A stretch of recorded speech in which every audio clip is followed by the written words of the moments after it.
Hey guys, welcome back. I hope you are doing good. तो previous video में हमने MSc में related जो दो एनबीएफसी कंपनीज है, एक 5 स्टार हो गया, दूसरा एचडीएफसी फाइनेंस, उनकी बात की थी। अब एमएससी में रिलेटेड एक और बिजनेस है जिसकी हम बात करने वाले हैं। कंपनी का नाम है इंडिया मार्ट इंटरमेश। तो ये एक प्लेटफॉर्म बेस्ड कंपनी का बिजनेस मॉडल है। तो इनका FY25 कैसा गया वो देखेंगे। फ्यूचर के लिए FY26 के लिए ग्रोथ प्रोस्पेक्ट क्या है, मैनेजमेंट ने आउटलुक क्या दिया है, उस पर डिस्कशन करने वाले हैं। अब लास्ट 3 इयर्स का आप इनका ट्रेंड देखेंगे तो FY23 से लेके 24-25 इस कंपनी का जो ग्रोथ का पेस है वो घटा है। FY23 में कंपनी ने 30% का टॉप लाइन जो रेवेन्यू का ग्रोथ है वो दिखाया था। FY24 में वो ग्रोथ 20% पे आ गया और FY25 में अभी जो खत्म हुआ है उसमें इनका जो टॉप लाइन का ग्रोथ था 10% है। मैं ये स्टैंड अलोन बिजनेस का टॉप लाइन जो रेवेन्यू का ग्रोथ है उसकी बात कर रहा हूँ। फिर इसके अलावा इनका फिर कुछ अदर इनकम सोर्सेस है, कुछ इन्वेस्टमेंट है, कुछ सब्सिडीज है, उनका एक रेवेन्यू अगर ऐड कर लेंगे तो फिर भी इनका जो रेवेन्यू का टॉप लाइन का ग्रोथ है टोटल वो मिड टीन्स में आ गया है इस साल का। बट इस तो बेसिकली जो पेस ऑफ ग्रोथ है, फर्स्ट पॉइंट है कि वो घटते हुए दिख रहा है और ओवरऑल कम हुआ है जो पेस है। But on the other hand जो इनका बॉटम लाइन का ग्रोथ है वो फिर भी स्ट्रांग रहा है। बॉटम लाइन में डेफिनेटली इनका ग्रोथ अच्छा है, ईपीएस में ग्रोथ आ रहा है, जिसकी वजह से आप देखेंगे कि इसका जो पी है वो कंप्रेशन हुआ है एफवाई, और इसका जो स्टॉक प्राइस है अभी भी 2020 के प्राइस पे अवेलेबल है। तो पिछले 5 साल से इनका जो पी कंप्रेशन चल रहा है वो अभी भी हो रहा है। इनका उस टाइम पे जो पी था ऑलमोस्ट 80 के आसपास था, स्टॉक प्राइस अभी भी वही का वही है, और जो 80 का पी था अभी ऑलमोस्ट 25 पे आ गया है। तो इस ड्यूरिंग इस पीरियड में डेफिनेटली प्रॉफिटेबिलिटी ग्रोथ हुई है, ईपीएस बना है, और ये क्योंकि स्टॉक प्राइस वही का वही है तो पी डिकम्प्रेस हुआ है, जो अभी 25 पे ऑलमोस्ट चल रहा है। तो ये काफी इंटरेस्टिंग वैल्यूएशन पे करंटली ट्रेड कर रहा है। और मार्केट को जो चीजें पसंद नहीं आ रही वो ये है कि इनके जो स्टैंडअलोन बिजनेस का ग्रोथ है वो ऑन अ डिक्लाइन है, वो इतना स्ट्रांग रहा नहीं है ओवर दिस पीरियड। और कंपनी ने लास्ट 2-3 क्वार्टर्स में भी डेफिनेटली डिसअपॉइंट ही किया है। रिजल्ट्स के बाद तो इनके स्टॉक की Q2 देखे, Q3 देखे, पिटाई भी हुई थी। बट थोड़ा रनअप किया है, ऑलमोस्ट अपने बॉटम से अभी है ऑलमोस्ट 30% चल गया है। तो समझने वाली बात यह है कि अगर 2020 के प्राइस पे चल रहा है, वैल्यूएशन के वाइज इतना कुछ एक्सपेंसिव लगता नहीं है, बॉटम लाइन ग्रोथ भी आ रही है, जो टॉप लाइन का ग्रोथ है अगर वो मिड टीन्स में है, तो is it really value by है या फिर ये वैल्यू ट्रैप है? ये हमारा पूरा डिस्कशन होने वाला है। विल ट्राई टू अंडरस्टैंड की सिचुएशन क्या है और क्या अगर जो भी चैलेंजेस बिजनेस में है क्या वो खत्म होते हुए दिख रहे हैं, मैनेजमेंट ने इन चैलेंजेस को सॉल्व करने के लिए क्या स्ट्रेटेजी अपनाई है, ये कब तक सिचुएशन इंप्रूव होगा, जो स्टैंड अलोन बिजनेस है उसका ग्रोथ कब तक आएगा, ये सारे पॉइंट्स पे आज हमारा पूरा फोकस होने वाला है। क्योंकि जैसे ये पेस पिकअप होता है ना, प्लेटफॉर्म बिजनेस जैसा ये है, या फिर हमने जाइगल की भी बात की थी, ये सारे बिजनेस में एक बार आपका जो प्लेटफॉर्म है, जो भी आपका सॉफ्टवेयर सोल्यूशन है, जो एक बार बन जाता है तो उसके बाद से आपका अगर रेवेन्यू ग्रोथ आता है ना तो वो मोस्ट ऑफ उसका जो पार्ट है वो आपके बॉटम लाइन में फ्लो होना स्टार्ट हो जाएगा। बिकॉज आपकी कुछ एडिशनल खर्चे नहीं होते, आपको कैपेक्स नहीं करना है, आपको कोई नई प्लांट मशीनरी नहीं खरीदनी, आपको कोई मैन्युफैक्चरिंग फैसिलिटी नहीं डालनी, बिकॉज ऑनलाइन आपका जो प्लेटफॉर्म है वही आपका पूरा खर्चा है। फिर आप उसको मेंटेन करेंगे, उसमें कुछ नए फीचर्स लाएंगे, which will be basically your employ cost that will drive your जो भी टॉप लाइन का ग्रोथ है। तो मेजर कैपेक्स नहीं होते हैं तो इनके मार्जिन इंप्रूव होते हैं। जैसे जाइगल का मैनेजमेंट टिपिकली कह रहा है कि हमारे मार्जिन अब now every year 100 basis point से इंप्रूव होंगे। और इनका भी जो इंडिया मार्ट है, आप अगर हिस्टोरिकल ट्रेंड देखेंगे तो कहाँ पे 15, 16, 18% इनके मार्जिन रहते थे, अब ऑलमोस्ट 30-35% के आसपास है। इस साल में तो कुछ स्टैंडअलोन बिजनेस के मार्जिन 40% तक गए हैं। तो ये टिपिकली नेचर होता है इन प्लेटफॉर्म बिजनेस कंपनीज का, जहां पे मार्जिन बढ़ते जाते हैं और जो बॉटम लाइन का ग्रोथ है वो स्ट्रॉन्गर होता है कंपेयर टू जो इनका टॉप लाइन का ग्रोथ होगा। तो ये तो चलो पैन आउट हो रहा है, but see as an investor हम हमेशा ये देखते हैं कि भाई कंपनी का टॉप लाइन ग्रो होना चाहिए, कंपनी का बिजनेस जो है अगर प्रोडक्ट बेच रही है तो उसका प्रोडक्ट बिकना चाहिए, जो भी सर्विस दे रही है वो सर्विस बिकनी चाहिए। बिकॉज आप एक हद तक बॉटम लाइन में ग्रोथ ला सकते हो, बट उसके बियॉन्ड एक पॉइंट के बाद जो कॉस्ट है आपके, आप उसको कम नहीं कर सकते। उसके बाद तो टॉप लाइन में ग्रोथ आएगा तो ही वो बॉटम लाइन में फ्लो होने वाला है, राइट? तो यही मार्केट को भी थोड़ा डिसअपॉइंटिंग लगता है इंडिया मार्केट रिलेटेड जब भी बात होती है कि टॉप लाइन का ग्रोथ वापस कब आएगा। तो ये आज हम थोड़ा समझेंगे। तो चलिए शुरुआत करते हैं, फर्स्ट इनका बिजनेस मॉडल क्या है वहां पे फोकस करते हैं। अब बिजनेस मॉडल काफी सिंपल सा है। ये एक मार्केट प्लेस है, बायर्स और सेलर्स को अपने प्लेटफॉर्म पे लेके आते हैं जो बिजनेसेस है। अगर एनोलॉजी देखें तो अमेजॉन हो गया, वेल नोन कंपनी, जो एक B2C कंपनी है, जो कस्टमर्स होते हैं उनकी घर के सामान की या फिर जो ग्रोसरी वगैरह जो भी चीजों की रिक्वायरमेंट है, पिन से लेके पेन से लेके जो भी कुछ मशीनरी, जो भी कुछ आपको चाहिए अमेजॉन पे आपको मिल जाएगा। तो ये B2C बिजनेस मॉडल है, राइट? डायरेक्टली कस्टमर को सप्लाई करते हैं। और यहाँ पे जो इंडिया मार्ट का बिजनेस मॉडल, ये दो बिजनेसेस को एक अपने प्लेटफॉर्म पे लेके आता है, मार्केट प्लेस है। और फिर दिन उनको एक सर्विसेज प्रोवाइड करता है, be it buyer be it seller. और इनका एक टिपिकली एक सब्सक्राइबर बेस है, मतलब ये अपने सर्विसेज के अगेंस्ट कुछ फीस चार्ज करता है। अब ये अगर इनके बिजनेस मॉडल को देखिए, डेफिनेटली बायर से तो कोई चार्ज करते नहीं है, तो जो इनके प्लेटफॉर्म पे आके सप्लायर से जो सामान बेच रहे हैं टिपिकली उनसे ये उनको ये चार्ज करते हैं। अगेन इनके डिफरेंट इनके स्कीम्स है, जैसे गोल्ड हो गया, प्लैटिनम हो गया, सिल्वर, इनके जो डिफरेंट मॉडल्स है उसके तहत ये प्राइसिंग रखते हैं। एंड देन जो पैकेज जो भी इनका सप्लायर लेगा उस हिसाब से ये सर्विसेज देते हैं based on the pricing, and उतना ज्यादा फिर उसको रेवेन्यू जनरेशन में हेल्प करते हैं, लीड जनरेशन करते हैं। तो ये इनका एसेंशियली बिजनेस मॉडल है। तो ये ऑनलाइन मार्केट प्लेस है B2B के लिए।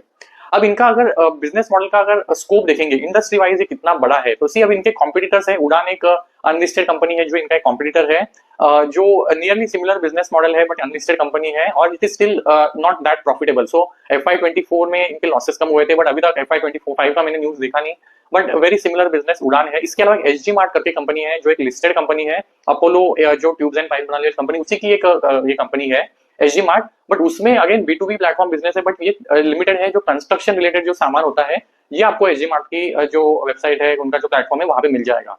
नाउ कंपेयर दैट विद जो इंडिया मार्ट है, 1996 में इसमें शुरुआत हुई थी, और अब 30+ के आसपास, 30 ईयर के आसपास इनका एक्सपीरियंस है, और इन्होंने अपने जो ऑब्वियसली जो प्रोडक्ट्स स्वीट जो डिफरेंट इंडस्ट्रीज को ये सर्व करते हैं उसको एक्सपांड किया है, नए फीचर्स लाए, कैपेबिलिटी लाई है। करंटली ऑलमोस्ट 56 इंडस्ट्रीज के जो सप्लायर्स है, जो भी प्रोडक्ट्स है, इनके प्लेटफॉर्म के थ्रू लिए जा सकते हैं, और ऑलमोस्ट 119 मिलियन, तो ऑलमोस्ट 12 करोड़ से ज्यादा चीजें इनके प्लेटफॉर्म पे के थ्रू जो बायर्स है खरीद सकते हैं। काफी स्ट्रॉन्ग इनका मार्केट पोजिशनिंग है, जो B2B मार्केट प्लेस है वहां पे मार्केट डोमिनेंट प्लेयर है ये, और ऑलमोस्ट 84 to 85 लाख के आसपास जो इनके प्लेटफॉर्म पे सप्लायर्स है। तो definitely a very big player in the B2B market place scenario.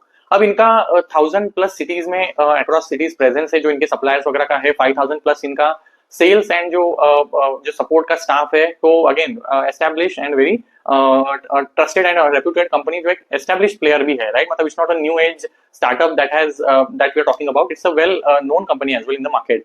तो ये हो गई इनकी बेसिक डिटेल्स। अब थोड़ा थोड़ा आगे बढ़े और इनके बिजनेस रिलेटेड कुछ टर्मिनोलॉजीज को अगर समझे, तो सी इनके बिजनेस में एक तो फर्स्ट है जो ये सप्लायर्स है, जो इनके इसेंशियली कस्टमर्स है, जो बेसिकली पेमेंट करने वाले हैं। तो ये डिफरेंट तरह के जो मॉडल्स है, बेसिक मॉडल हो गया, जो प्रीमियम है, फिर सिल्वर हो गया, सिल्वर मंथली, सिल्वर ईयरली, फिर इसके बाद गोल्ड है, देन प्लैटिनम है। तो ये जो भी ये सब्सक्रिप्शन लेंगे उसके अकॉर्डिंगली पे करते हैं सब्सक्राइब जो सप्लायर्स है। तो ये सप्लायर्स इनकी इसेंशियली कस्टमर्स है। अब ये कस्टमर्स ऑलमोस्ट 84-85 लाख के आसपास है। ये एक टर्मिनोलॉजी। इसके अलावा फिर जो ये प्रीमियम ये जो सब्सक्राइबर सब्सक्रिप्शन करने के बाद जो पेमेंट करते हैं, अब ये कंपनी को स्टार्ट ऑफ द ईयर ही आ जाते हैं। सपोज अगर किसी सप्लायर ने 1 ईयर का सब्सक्रिप्शन लिया है तो वो अपफ्रंट पेमेंट करेगा। तो इनका फिर जो एक और टर्मिनोलॉजी वो कलेक्शन। तो जितने ज्यादा जो सप्लायर्स है इनके जो मॉडल्स इनको सब्सक्राइब करेंगे तो जो रेवेन्यू आएगा ये इनका कलेक्शन हो गया। तो जितना ज्यादा कलेक्शन बढ़ेगा इनके रेवेन्यू में ग्रोथ आएगी। ये इनका एक ग्रोथ ड्राइवर भी है कि भाई आपको एक तो नंबर ऑफ सप्लायर जो आपके जो प्लेटफॉर्म का जो आपका सब्सक्रिप्शन मॉडल्स है उसको जितना ज्यादा खरीदेंगे, जितने ज्यादा सब्सक्राइबर खरीदेंगे, सप्लायर्स खरीदेंगे, वो एक ग्रोथ ड्राइवर है। एंड देन ये जो फीस चार्ज करते हैं, जो बेसिकली एवरेज रेवेन्यू पर कस्टमर होता है, ARPU जिसको हम बोलते हैं, वेरी सिमिलर टर्मिनोलॉजी जो टेलीकॉम इंडस्ट्री में बात किया जाता है। तो ये ARPU जितना बढ़ेगा, again that is going to drive revenue growth for IndiaMART, because अगर इन दोनों को मल्टीप्लाई करेंगे तो यही बेसिकली इनका ऑपरेशनल रेवेन्यू होने वाला है। नंबर ऑफ सब्सक्राइबर्स इनटू जो ये एवरेज चार्ज कर रहे हैं पर रेवेन्यू, इसको अगर मल्टीप्लाई कर लेंगे तो एवरेज रेवेन्यू बन जाएगा इंडिया मार्ट का है। बट अगेन इस एवरेज वुड बी अराउंड 65 के आसपास, जो करंटली इस साल का इनका एवरेज रेवेन्यू पर कस्टमर यूजर रहा है। बट ये बेस्ड ऑन द मॉडल जिसको ये कस्टमर जो सब्सक्राइब कर रहा है, अगर सिल्वर है तो प्राइसिंग अलग है, गोल्ड का प्राइसिंग अलग है, एंड देन जो प्लैटिनम है that is the premium most, जिसको फिर बेस्ड ऑन जो भी मॉडल वो कस्टमर लेगा उसके हिसाब से प्राइसिंग भी अलग है, एंड देन सर्विसेज भी अलग है। तो अगर बेसिक सर्विसेज की अगर आइडिया लेने चाहेंगे तो ये क्या क्या सर्विसेज देते हैं, तो यू विल नोटिस कि भाई कस्टमर को क्या चाहिए। कस्टमर को चाहिए कि भाई बायर्स जो भी इनके प्लेटफॉर्म पे आ रहा है वो कुछ ना कुछ RFQ डालेगा, रिक्वेस्ट फॉर कोटेशन डालेगा कि भाई मुझे इतना इतना सामान चाहिए, ये प्राइसिंग पे चाहिए, ये डेट तक चाहिए, ये क्वालिटी का प्रोडक्ट होना चाहिए। तो ये सारी डिटेल्स के साथ बायर आएगा, ये RFQ का डॉक्यूमेंट है वो डालेगा। फिर इंडिया मार्ट क्या करेगा, इंडिया मार्ट करेगा कि भाई इनके प्लेटफॉर्म पे जितने सारे सप्लायर्स है उनको ये इंटीमेट करेगा, जो इस सेक्टर के, इस इंडस्ट्री के रिलेटेड जो प्रोडक्ट को बेचते हैं उनको इंटीमेट करेगा कि भाई ये यूजर आया, इस रीजन से आया है, इसकी ये रिक्वायरमेंट है, can you meet that requirement. तो फिर वो सप्लायर्स को अगर वो लगता है कि they can meet that within all those condition, तो वो उसको वो सर्विस देगा, या फिर जो भी प्रोडक्ट उसको रिक्वायरमेंट है वो देगा। तो ये दोनों के बीच में ये सारी सर्विसेज देता है, जैसे RF के रिलेटेड बाय लीड जनरेट करना फॉर सप्लायर्स के लिए, देन उसको टेलीफोनी जो क्लाउड टेलीफोनी है, या फिर जो CRM है, कस्टमर रिलेशनशिप मैनेजमेंट है, वो पूरा हैंड होल्ड करना इन द प्रोसेस। ऑब्वियसली ये जो टेक प्लेटफॉर्म है उसमें जरूरत पड़ता है कि भाई जो भी सप्लायर है उसका आप वेरिफिकेशन करो, ऑथराइज्ड या फिर ऑथेंटिक सप्लायर्स होने चाहिए, बायर्स भी ऑथेंटिकेट होने चाहिए। तो दोनों साइड पे ये इनका थोड़ा काम रहता है जो ये सपोर्ट प्रोवाइड करते हैं। फिर अकाउंटिंग है, जीएसटी रिलेटेड कुछ सॉल्यूशंस है, तो ये सारे डिफरेंट ऑक्सिलरी सर्विसेज भी देते हैं, जो एक एनवायरनमेंट बनता है, एक इकोसिस्टम बनती है इनके प्लेटफॉर्म के थ्रू जो सप्लायर को हेल्प करता है। सिमिलरली ऑन बायर साइड भी सर्विसेज देता है, भाई कौन सा सप्लायर अच्छा है, प्राइस डिस्कवरी में हेल्प होती है, रिव्यूज एंड रेटिंग, तो ये सारा इनका एक एसेंशियली काम है। अब इनके अगर प्रेजेंस देखेंगे तो इनके सप्लायर्स कहाँ पे है और जो इनके बायर्स है वो कहाँ पे है, तो you will notice a typical pattern here. See इनके जो बायर्स है मोस्टली 47%, ऑलमोस्ट आधे जो है वो रेस्ट ऑफ द इंडिया में है, और टीयर 1 टीयर 2 सिटीज मिला के 50% है, but almost 50% are rest of the India, जो हमारा typically semi urban rural area है, जहाँ पे एमएसएमई हमारे वर्क करते हैं, हार्ट ऑफ आवर इकोनॉमी जो एमएसएमईज है, बिकॉज ये एमएसएमई के रिलेटेड टिपिकली बिजनेस है, राइट। तो वहां पे इनका रूरल सेमी अर्बन में सप्लाई ज्यादा, जो बायर्स है जो जहाँ पे सप्लाई होता है वो बैठे हुए हैं। और सप्लायर्स कहाँ पे है, तो सप्लायर्स का प्रेजेंस मोर है on the tier 1 tier 2 cities में। You will notice metro cities and जो टीयर 2 सिटीज है almost account for almost 80%, right. तो यहाँ से ये सप्लाई होता है और पूरे रीजन्स में also into semi urban and rural में ये सप्लाई किया जाता है। तो अगर इनका अभी नंबर्स में देखिए कि भाई कितना काउंट है दोनों साइड पे, तो यू विल नोटिस कि ऑलमोस्ट 84 लाख के आसपास इनके प्लेटफॉर्म पे सप्लायर्स है। उसमें से पेइंग सब्सक्राइबर कितना है, which is very critical point to understand. See 84 lakh तो सप्लायर्स है जो आपके ओवरऑल प्लेटफॉर्म पे है, वो जिसने आपका जो पेड सब्सक्रिप्शन लिया है वो कितने हैं, तो 2,17,000 के आसपास है। तो ये अगर आप डिवाइड करके देखेंगे तो यू विल नोटिस कि जो पेड सब्सक्राइबर है ना, जो पेड सप्लायर्स ने इनका मॉडल लिया हुआ है वो कितने हैं, वो ऑलमोस्ट 2.6 2.7% के आसपास है। तो ये फर्स्ट दिक्कत है।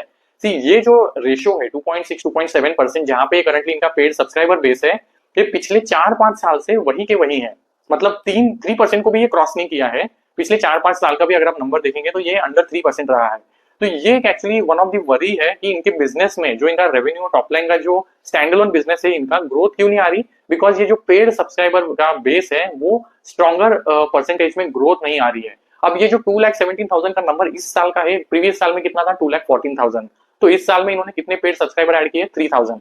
तो 3,000 ग्रोथ इज अंडर डिलीवरी। जो इनके मैनेजमेंट ने खुद का गाइडेंस था कि हम एवरी ईयर 5 to 7,000 के आसपास पेड सब्सक्राइबर को ऐड करेंगे, बट ये उसको अचीव नहीं कर पा रहे हैं। इस साल का जो एडिशन रहा है नेट बेसिस पे 3,000 के आसपास है, तो which is definitely under delivery, जो इन्होंने खुद ने कहा था उसको अचीव नहीं किया है। तो चलो ये एक बात हो गई।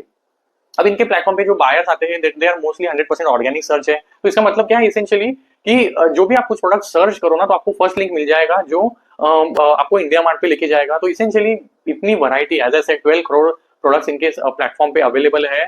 तो जब भी ऐसे क्वांटिटी वाली सर्च होगी तो आपको इंडिया मार्ट पे वो लेके जाएगा। तो इनको एज सच एडवर्टीजमेंट स्ट्रॉन्गर नहीं करना पड़ता। 100% जो इनके वेबसाइट पे ट्रैफिक करंटली आ रहा है वो ऑर्गेनिक सर्च है। और इसमें बायर्स कितने एक्टिव है, तो ऑलमोस्ट 43 मिलियन, तो ऑलमोस्ट 4 करोड़ के आसपास तो इनके एक्टिव बायर्स है, जिन्होंने प्रीवियस कुछ 6-8 महीने में या फिर ड्यूरिंग नियर टर्म में कुछ ना कुछ एक्टिवली बाय किया है। तो ये काउंट है वो। और रिपीट कस्टमर्स कितने, 58% रिपीट बायर्स है। अब क्या होता है ना, कुछ बायर्स होते हैं वो सप्लायर्स भी होते हैं आपके। तो सप्लायर अगर सपोज कुछ चीजें दे रहा है तो ऑब्वियसली वो कुछ ना कुछ रॉ मटेरियल भी लेता होगा, उसको कुछ बना के एक फाइनल प्रोडक्ट बनाता होगा, वो अगेन इनके प्लेटफॉर्म पे आके बेचता भी होगा। तो one supplier can be a both buyer as well as supplier. तो that is again a point to note. ये इसमें इनके करंटली 58% जो रिपीट बायर्स है, तो which is a very good number two look at. इनका रेटिंग भी obviously अच्छा है, प्रोडक्ट कितने हैं वो तो हमने ऑलरेडी बात किया। तो इसेंशियली ये होगी इनकी डिटेल्स। अब थोड़ा अगर आगे बढ़े, इनके एक नंबर्स पे एक बार नजर दौड़ाते हैं कि कैसे नंबर्स आए हैं। तो इनके अगर कंसोलिडेटेड नंबर्स की बात करें तो इस क्वार्टर में 13% रेवेन्यू ग्रोथ रही है, और इसमें एबिटा स्ट्रॉन्गर परसेंट से 40% से ग्रो हुआ है, पैट ऑलमोस्ट 80% से ग्रो हुआ है। इनके ईयरली नंबर्स भी देखेंगे तो 16% रेवेन्यू ग्रोथ है, 58% एबिटा ग्रोथ है, जो पैट ग्रोथ है ऑलमोस्ट 60% 65% है, 551 करोड़ का पैट आया है। मार्जिन इंप्रूव हुए हैं ऑलमोस्ट। अगर प्रीवियस ईयर से कंपेयर करेंगे तो इस साल के एबिटा मार्जिन अराउंड 38% है, पैट मार्जिन भी अराउंड 39%। तो स्ट्रॉन्गर ग्रोथ है इनके एबिटा और पैट में, और ये मार्जिन भी काफी ज्यादा इंप्रूव है। Standalone business is very similar to their consolidated business, because standalone ही इनका 90 to 92% के आसपास बिजनेस है। जो रिमेनिंग इनके सब्सिडीज वगैरह है, जहाँ पे इनके इन्वेस्टमेंट्स वगैरह है, ये सब नियरली 8 to 10% का कंट्रीब्यूशन है, बहुत कुछ ज्यादा नहीं है। तो स्टैंड अलोन का नंबर्स भी ऑलमोस्ट सिमिलर है, 16% revenue growth, 60% PAT growth, margin again very healthy eight 39% EBITDA and 38% PAT numbers. तो जी नंबर्स में बॉटम लाइन एबिटा में कोई दिक्कत नहीं है। दिक्कत आती है जब इनकी टॉप लाइन की बात होती है, जहां पे इतना ज्यादा स्ट्रॉन्गर ग्रोथ नहीं है। तो अगर इसको अभी डाइसेक्ट करके देखें तो ग्रोथ कहाँ नहीं आ रही है, तो जैसे मैंने स्टार्ट में भी बोला कि रेवेन्यू में तब ग्रोथ आएगी आइदर आपके जो पेड सब्सक्राइबर्स है, पेड सप्लायर्स है वो बढ़ेंगे, या फिर जो आप उनको चार्ज कर रहे हो, एवरेज रेवेन्यू पर यूजर आ रहा है, या फिर जो कलेक्शन है आपका वो नंबर बढ़ेगा तो ग्रोथ आएगा। तो अगर जो सप्लायर्स है, पेड सब्सक्राइबर का अगर आप ट्रेंड देखेंगे तो उसका ग्रोथ तो हमने बात किया ऑलरेडी, जो 1% का हार्डली ग्रोथ आया है compare to previous year. Quarter wise देखेंगे तो यू विल नोटिस Q4 में एक डिप था, नेट वहां पे रिडक्शन हुआ था इनके जो सप्लायर्स है, एंड देन अगेन Q4 में वो थोड़ा पिकअप हुआ है, बट नेट नेट पूरे साल में इनकी जो सब्सक्राइबर बेस का पेड सब्सक्राइबर का जो ग्रोथ है वो अच्छा नहीं रहा है। तो ये सबसे कोर प्रॉब्लम है इनका, जो सब्सक्राइबर पेड वाला जो बेस है वो ग्रो नहीं हो रहा है। We will deep dive into again in this numbers detail. But अगर उस दूसरे एस्पेक्ट की बात करें तो ARPU जो एवरेज रेवेन्यू पर यूजर है उसकी बात करें तो चलो वहां पे तो फिर भी थोड़ा सा ग्रोथ है, 10% के आसपास ARPU में ग्रोथ दिखी है compare to last year, but that still you can't increase that every year and at a constant pace, because you still need to be stay relevant as well. अब अगर ARPU की बात करें ना तो ये मेजरली ड्रिवन है by gold and platinum जो कस्टमर्स है, ये यहाँ से ही पूरा ये जो ARPU वाला ग्रोथ आता है। इनके पूरे रेवेन्यू में अगर बात करेंगे, ये अगर if you look at this chart you will notice almost जो इनका रेवेन्यू देखेंगे, परसेंटेज वाइज रेवेन्यू देखेंगे तो 65% जो रेवेन्यू है ना वो टोटल 10 पूरा टॉप 11% में आ जाता है। जो ARPU आप देखेंगे टॉप 1% का ऑलमोस्ट कितना है, 10 लाख के आसपास है, जो टॉप 10 है उसका ऑलमोस्ट 3 लाख के आसपास है, जो बेसिकली प्लैटिनम और गोल्ड जो इनके सब्सक्राइबर्स है वहां से आता है। गोल्ड एंड प्लैटिनम कस्टमर जो है ना they comprise almost 50% of paying subscribers, और 75% रेवेन्यू इन्हीं गोल्ड और प्रीमियम कस्टमर्स में से आता है। अब दिक्कत कहाँ पे है, दिक्कत है इनके जो सिल्वर वाले मल्टी ईयर या फिर एनुअल या और सिल्वर वाले जो मंथली कस्टमर्स है वहां पे। तो यहाँ पे क्या चैलेंजेस है उसको थोड़ा समझते हैं। सी कोई भी कस्टमर जो सप्लायर से बेसिकली इनके प्लेटफॉर्म पे आते हैं तो they start with may be free premium model जो बेसिकली कुछ ना कुछ सप्लाई करते हैं। अब जब तक ये पेड सब्सक्रिप्शन नहीं लेते हैं, इंडिया मार्ट इनको लीड जनरेशन नहीं करता है। तो basically based on the kind of subscription that you take, IndiaMART guarantees you कि भाई आपको इतने इतने लीड जनरेट करा के देंगे। सिल्वर मॉडल है तो for example 10 leads in a month या फिर इन अ पर्टिकुलर टाइम पीरियड आपको जनरेट करके देंगे। अगर आप सिल्वर से ज्यादा आप गोल्ड में जाते हो तो आपको 20 लीड जनरेट करके देंगे। I am just taking a example. And अगर प्लैटिनम है तो आपको हम मंथ में 50 लीड जनरेट करके देंगे, बेसिकली जो RFQs बायर के साइड से आएंगे, राइट। तो बेस्ड ऑन द जो सब्सक्रिप्शन मॉडल है आपको लीड जनरेशन होते हैं। बट अभी अगर आप सप्लायर के पॉइंट ऑफ व्यू से सोचो तो you will go for a premium model तभी जाओगे कि अगर आपको लगता है कि हमको भाई उतना बिजनेस जनरेट हो रहा है। तो ये कस्टमर जो सप्लायर है वो स्टार्ट करेगा सिल्वर मॉडल के साथ, वो देखेगा कि भाई मुझे सिल्वर मॉडल में क्या सर्विसेज मिल रही है, कि मैं जो भी पेमेंट कर रहा हूँ, जो एवरेज अगर देखेंगे तो एवरेज 65,000 के आसपास ये ईयरली पेमेंट करता है। तो अगर 65,000 में पेमेंट करके मुझे जो रेवेन्यू जनरेट हो रहा है, फिर अगेन उसमें से उसको ये कॉस्ट है उसके लिए, तो जो ये सब्सक्रिप्शन का पेमेंट कर रहा है वो निकाल के, बिकॉज वो सप्लायर भी कॉस्ट बेनिफिट एनालिसिस करेगा कि भाई मैंने जो पेमेंट किया है उसके अगेंस्ट मुझे बेनिफिट कितना मिल रहा है। तो अगर वो उसको अगर नहीं दिख रहा है कि अच्छा मुझे बेनिफिट आ रहा है, तो ये जो सिल्वर मंथली और एनुअल वाले कस्टमर है ना ये ट्रांसलेट नहीं हो रहे हैं into gold and platinum, right. तो ये सबसे बड़ा दिक्कत है। सिल्वर और जो सिल्वर एनुअल और मंथली है वहां पे चर्न जो है, कस्टमर छोड़ के जाने का, अपना प्लान डिसकंटिन्यू करने का जो ट्रेंड है वो एक स्ट्रॉन्गर है। तो ये प्रॉब्लम को कंपनी एड्रेस करने की कोशिश कर रही है since last 4 to almost 5 to 6 quarters. जो मैं इनके इंटरव्यूज को देखा, मैनेजमेंट को सुना, इनके PPT को वगैरह देखा, तो ये कस्टमर चर्न वाला जो सिल्वर बैंड वाला प्रॉब्लम है ना ये कंटिन्यू है। सिल्वर अगर ईयरली का देखें तो 6 to 7% चर्न रेट है, और सिल्वर सॉरी मंथली का 6 to 7%, एनुअल का 3 to 4%। गोल्ड एंड प्लैटिनम का जो चर्न है वो 1% है। तो ये इनका बिजनेस है ना, ये गोल्ड और प्लैटिनम के भरोसे पे करंटली चल रहा है, और ये जो सिल्वर वाले कस्टमर्स है ना वो कन्वर्ट नहीं हो रहे हैं इनटू जो इनका प्रीमियम मॉडल है गोल्ड या फिर प्लैटिनम इसमें। तो बेसिकली स्टार्ट करता है नीचे से और वो कस्टमर ऊपर जाता है, और अगर ऐसा होगा तो ओवरऑल इनका पेड सब्सक्राइबर बढ़ेगा, पर यूजर जो रेवेन्यू आता है वो भी बढ़ेगा, और ये हेल्प करता है इंडिया मार्ट के बिजनेस को ग्रो करने के लिए। अब दिक्कत कहाँ पे, सी अब ओवर जब इन्होंने 1990s में शुरुआत हुई थी, बट इन्होंने वो जो मॉडल है अपना प्रोडक्ट कैटलॉग बनाना है, कैटेगराइजेशन करना है डिफरेंट बकेट्स में, ये एस्टेब्लिश कर लिया था इन्होंने 2015 तक। अगर देखेंगे ना तो इनका मैनेजमेंट का कहना है we had established our processes very well, काफी अच्छी ग्रोथ आ रही थी 2015 में जो 2021 तक चली। कोविड में डायनामिक्स पूरा शिफ्ट हो गया, MSME की जो रिक्वायरमेंट्स है दे चेंज द बिट, जो डायनामिक्स था प्रोडक्ट का कैटेगराइजेशन था, कैटलॉगिंग जो करना था, कस्टमर को क्या चाहिए उसकी रिक्वायरमेंट में एक डायनामिक शिफ्ट आया है कोविड के बाद से। अब कोविड में एक स्पाइक डेफिनेटली इनके बिजनेस में आया था बिकॉज लॉकडाउन से ऑनलाइन का प्रेजेंस बढ़ा था, तो मेडिकल रिलेटेड चीजों का जैसे ग्रोथ हुआ रहा, जो इनके रिक्वायरमेंट, इनके वेबसाइट पे ट्रैफिक बढ़ी थी, अगर आप उस टाइम के अगर इनके कॉन कॉल पढ़ेंगे तो will notice all this point. तो ट्रैफिक बढ़ा था, रेवेन्यू में ग्रोथ आई थी, ये सब इनके उस टाइम पे हुआ था। बट कोविड का इफेक्ट अभी कम हो गया है, तो अब इनके बिजनेस में वो ग्रोथ आ नहीं रहा है, क्योंकि जो शिफ्ट है एमएसएमई की रिक्वायरमेंट से वो चेंज हो गई है। अब सी चैलेंजेस आते कहाँ पे है, बायर जो है वो स्पेसिफिक रिक्वायरमेंट के साथ आता है, आरएफक्यू के साथ आता है, जो ये प्रोडक्ट चाहिए, ये क्वालिटी का चाहिए, इतने टाइम ड्यूरेशन में चाहिए, और उसका ये क्वालिटी होना चाहिए। अगर उस रिक्वायरमेंट का अगर सप्लायर नहीं होगा तो वो जो भी अपना आरएफक्यू दिया है उसके अगेंस्ट जो भी उसको कोटेशन मिला है उसको एक्सेप्ट नहीं करेगा। फिर सप्लायर सोचेगा कि भाई मुझे तो लीड जनरेशन हो नहीं रहा है। तो ये पूरा दिक्कत है। तो कंपनी ने इस प्रॉब्लम्स को एड्रेस करने के लिए कुछ स्टेप्स लिए हैं। अब इन्होंने क्या स्टेप्स लिए, तो इन्होंने अपने कैटेगराइजेशन पे, कैटलॉगिंग पे काफी ज्यादा फोकस किया है। एआई का भी इन्होंने हेल्प लिया है इस पूरे काम को इम्प्रूव करने के लिए। और इसका काम अभी तक इनका कहना है कि 50% तक ही हुआ है, 50% work is still going on, जो करने के लिए इनको 1 से 2 क्वार्टर और लगने वाले हैं। तो ये इनका एक जो फर्स्ट साइन ऑफ इंप्रूवमेंट दिखता है। किसी ना प्रीवियस अगर आप इनके कॉन कॉल देखेंगे ना, तो मैनेजमेंट कहता था रैंडमली कि भाई हम 1-2 क्वार्टर में इसको सॉल्व कर लेंगे, फिर अगले कॉन कॉल में आके, अगले इंटरव्यू में आके सेम चीज, हम 1-2 क्वार्टर में आके इसको सॉल्व कर लेंगे। अब जाके इन्होंने कुछ स्पेसिफिक टर्म्स में कुछ बोला है कि भाई हमने ये सॉल्यूशंस इंप्लीमेंट किए हैं और अगले 2 क्वार्टर में ये चैलेंजेस हमको लग रहे हैं कि मोस्ट ऑफ द सॉल्व हो जाएंगे, हमने ये इम्प्लीमेंटेशन किया है, जिसका रिजल्ट हमको ऑलरेडी पार्शियली दिख रहा है और ये सिग्निफिकेंटली सेकेंड हाफ में इंप्रूवमेंट होता हुआ दिखेगा। तो इन्होंने क्या चीजें की है, जैसे मैंने बोला, एक तो कैटेगराइजेशन, कैटलॉगिंग है, वो इंप्रूवमेंट किया है। जो सप्लायर्स के जो इनको पर सप्लायर्स मिलते थे पर कोटेशन, पहले 6-7 थे, अब उन्होंने उसको भी बहुत ही क्रिटिकली, एक तो जो रिक्वायरमेंट आ रही है, आरएफक्यू आ रहा है, उसको भी एक अच्छे से उन्होंने स्ट्रीमलाइन किया है कि वो कस्टमर्स जो बायर है उससे एक स्पेसिफिक डिटेल्ड रिक्वेस्ट ले रहे हैं। उसके अगेंस्ट जो सप्लायर्स है वो पहले थोड़ा ब्रॉडली देते थे कि भाई ये सप्लायर्स के आप कोटेशन ले लो, पहले 6-7 सप्लायर से उनके कोटेशन लेते थे। अब उन्होंने उसको रियली जो मैच कर रहा है उन्हीं सप्लायर्स को या फिर सब्सक्राइबर को वो आरएफक्यू दे रहा है, तो सिर्फ डिससेटिस्फैक्शन नहीं होता है, राइट। मतलब अगर आप रियली उसको मैच करेंगे रिक्वायरमेंट ऑफ द बायर और जो सेलर अगर उसको मीट कर पा रहे हैं तभी जाके वो ट्रांजेक्शन होगा। तो ये अलाइनमेंट जो है, मैचिंग है, जो करना है इंडिया मार्ट के अपने प्लेटफॉर्म पे, वो ये बेटर कर रहे हैं। व्हाट्सएप कॉलिंग के थ्रू, मैसेजिंग के थ्रू, दोनों साइड पे एक कंफर्मेशन ले रहे हैं before going ahead with the deals. And then obviously फिर सीआरएम है, जो क्लाइंट रिलेशनशिप मैनेजमेंट है, उसकी भी ये हेल्प ले रहे हैं टू इम्प्रूव दी ओवरऑल जो एनवायरमेंट है या फिर ओवरऑल जो फीडबैक है उसको इंप्लीमेंट कर रहे हैं, उसको सिचुएशन को इंप्रूव कर रहे हैं। सप्लायर का जो कॉन्फिडेंस है या फिर जो उसका सेटिस्फैक्शन है वो बढ़ाने में पूरा फोकस रहा है इनका, और इन्होंने टेक्नोलॉजी का डेफिनेटली उसमें सपोर्ट लिया है। तो ये जो चेंजेस इन्होंने किए, इसका जो बेनिफिट है, इनका कहना है by H2 will start coming in, एक या 2 क्वार्टर मैक्स लगेंगे ये सारी चीजों को इंप्लीमेंट करने और फिर बेनिफिट आना स्टार्ट हो जाएगा।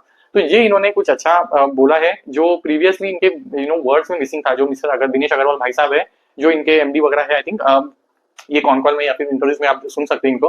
तो ये इन्होंने अब से इनका मैनेजमेंट ना कैंडिड है, तो इन्होंने काफी क्लियरली बोला कि we have said this earlier as well कि ये सिचुएशन इंप्रूव कर लेंगे 1-2 क्वार्टर्स में, और ये मल्टीपल टाइम्स इसको इटरेट कर चुके थे, but they clearly said we don't have face to again say 1 or 2 quarters, but we want to now deliver and then come to you and then say now see हमने ये improve कर लिया है। तो अब इन्होंने गाइडेंस भी अगर उसकी बात करें ना क्या दिया है, तो यू विल नोटिस कि इनका गाइडेंस काफी कंजर्वेटिव साइड पे है, बिकॉज इनका रेवेन्यू का ग्रोथ कहाँ पे डिपेंडेंट है, it is dependent on based on जो कलेक्शन होगा।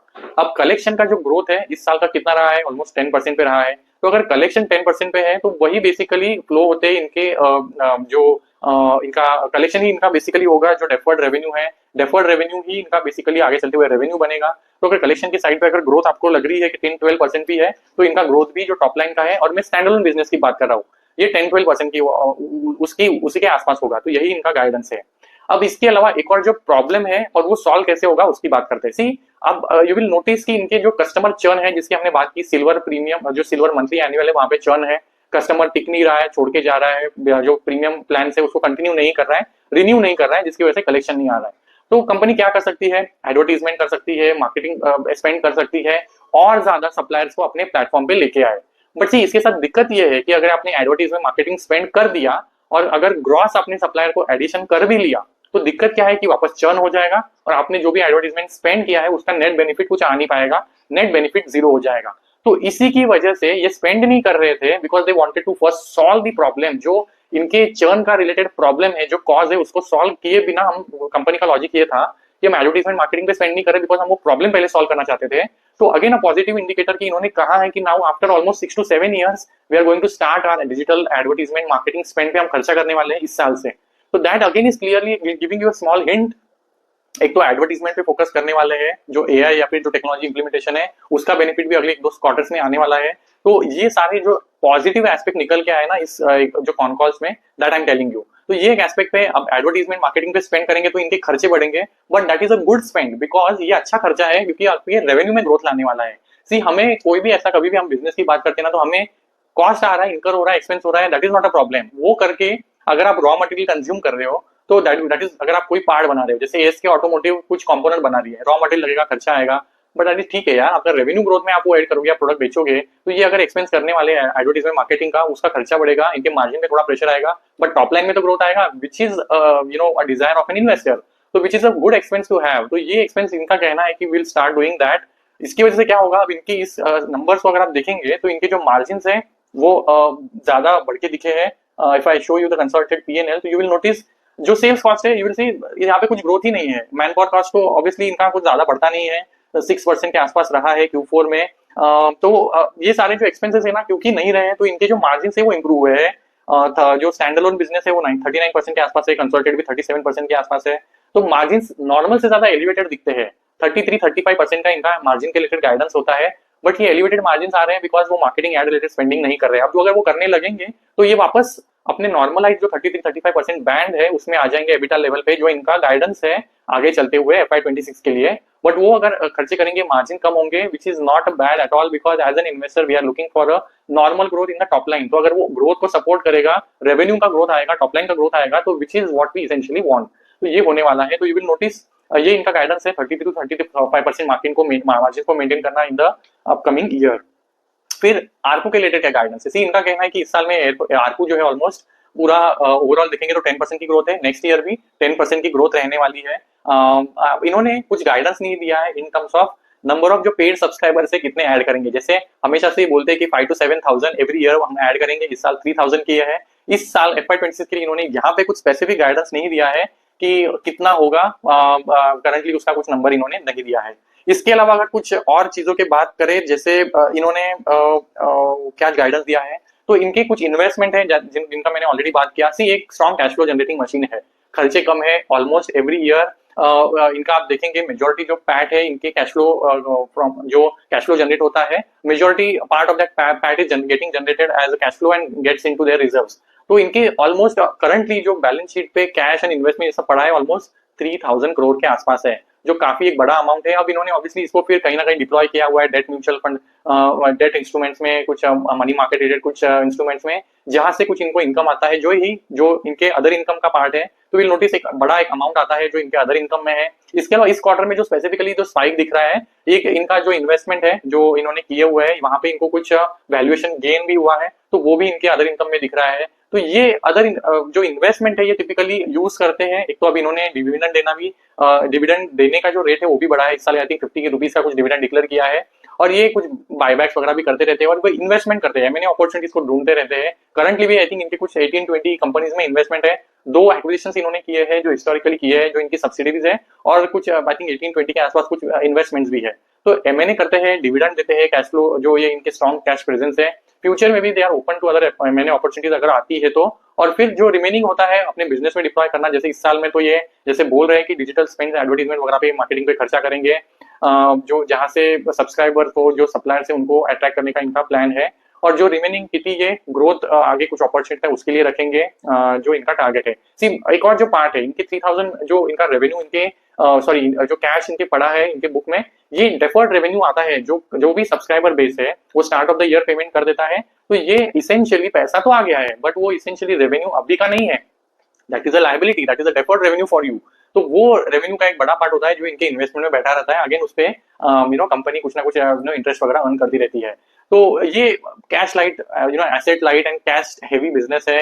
मतलब एज सच कोई दिक्कत नहीं है इनके बिजनेस मॉडल में, सिर्फ ग्रोथ एक मिसिंग पार्ट है इनके बिजनेस मॉडल का, जो हम as an investor and specifically growth investor जो फोकस होता है वो देखता रहता है, इंक्लूडिंग मी। बट वो अगर पेस ऑफ ग्रोथ जब तक बढ़ता नहीं है, वो जो पेस ऑफ ग्रोथ जब तक हिस्टोरिकली 20-30% से ग्रो नहीं होता है, ये स्ट्रॉन्ग अपसाइड नहीं दिखाएगा। तो यही थोड़ा सा चैलेंजिंग है।